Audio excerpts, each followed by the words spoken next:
কোনো দাম ছিল না।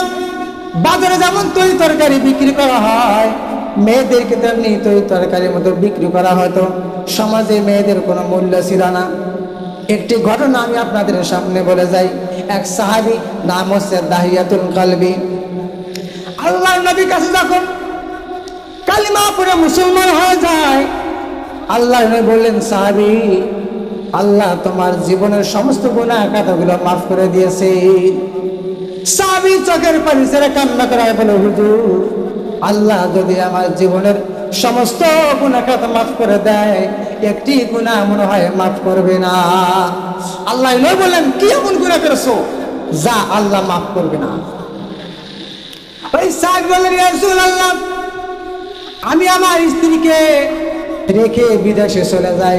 কে বলে যায়, ও প্রাণীর স্ত্রী, তোমার যদি ছেলের সন্তান হয় রেখে দিও, আর মেয়ে সন্তান হলে বাত্তাই জবাই করে দিও, পুঁতে রেখো। আমি যখন 5 বছর পর বিদেশ থেকে বাড়িতে আসি, বাড়িতে এসে দেখি একটা মেয়ে।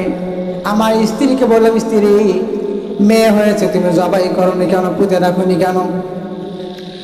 স্ত্রী বলল, প্রাণের স্বামী, আল্লাহ পাক তোমাকে যেমন সুন্দর করেছেন, তোমার মেয়েকেও তেমনি আল্লাহ পাক সুন্দর করে বানাইছেন। এই জন্য আমি তার নাম রেখেছি জামেলা। কি নাম?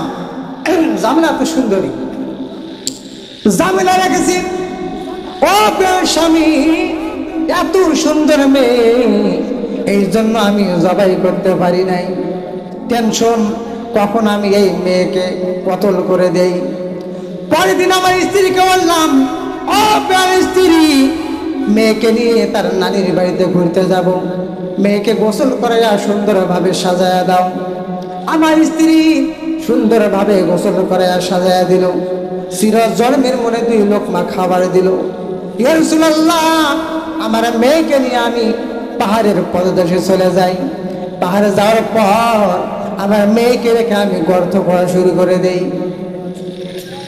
চোখের পানি ছেড়ে কাঁদে আর বলে, হুজুর, আমি যখন গর্ত খুঁড়ি, গর্ত খুঁড়তে গিয়ে গর্তের মাটিগুলো যখন আমার দাড়িতে ভরে, আমার মেয়ে এই দাড়ির ধুলাগুলো সারিয়া দেয়। আমার বন্ধুগণ, আপনারা দেখবেন সবসময় বাবা কি বেশি মতো সবচেয়ে ভালোবাসে হচ্ছে মেয়েরা। কারা ভালোবাসে?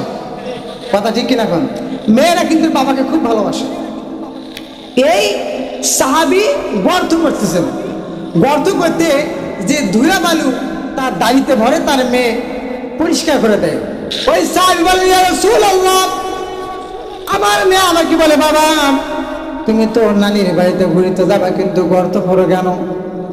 আমি বললাম, জামেলা রে, ওইদিকে তুমি খেলাধুলা করো, আমি গর্ত ঘুরতেছি, কিছুক্ষণ পরে দেখবা গর্ত থেকে কি একটা বের হবে। জামেলা খেলাধুলা করে। আমার যখন গর্ত পুরা শেষ হয়ে গেল, মেয়েকে ডাক দিয়ে বললাম, জামেলা রে, এসে দেখো গর্তে কি বের হয়েছে। মেয়ে যখন মাথা নিচু করে গর্তের দিকে তাকায়, আমি নিষ্ঠুর বাবা আমার মেয়েকে গর্তে ধাক্কা দিয়ে ফেলে দিই। ধাক্কা দিয়ে ফেলে দেওয়ার পর আমি মাটি দেওয়া শুরু করি। আমার মেয়ে ডাক দিয়ে বলে, বাবা, আমি আমার মাকে বলতাম, মা, আমার বাবা কখন আসবে দেখতে চাই, কিন্তু তুমি যে আমার আজরাইল হয়ে আসবে, আমি মেয়ে তো তা বুঝতে পারি নাই। বাবা, তুমি আমাকে প্রাণে মেরো না, আমি পথে পথে ভিক্ষা করে খাবো, তোমার পরিচয়, তোমার নাম কাউকে বলবো না। কিন্তু ইয়া রাসূলুল্লাহ, আমি কোনো কথাই শুনলাম না। না শুনে নিষ্ঠুর পাষাণের মতো আমার মেয়েকে আমি পাথর নিক্ষেপ করে বিদায় করলাম। শেষ সময় আমার মেয়ে বলছে, বাবা, তোমার মতো নিষ্ঠুর বাবা কেউ নেই। ইয়া রাসূলুল্লাহ, সেদিন থেকে আমি যখন ঘুমাই, সেদিন থেকে আমার চোখে ঘুম নাই। যখন একটু ঘুম ধরে, স্বপ্নে এসে বলে, বাবা, তোমার মতো নিষ্ঠুর বাবা কেউ নাই।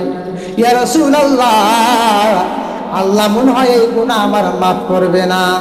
আল্লাহর হাবিব বললেন, সাহাবী, যখন তুমি হত্যা করেছো তখন ছিলে কাফের, যখন মুসলমান হয়ে গেছো, যখন কালিমা পড়েছো, আল্লাহ তোমার জীবনের গুনাহ খাতাগুলো মাফ করে দিয়েছে।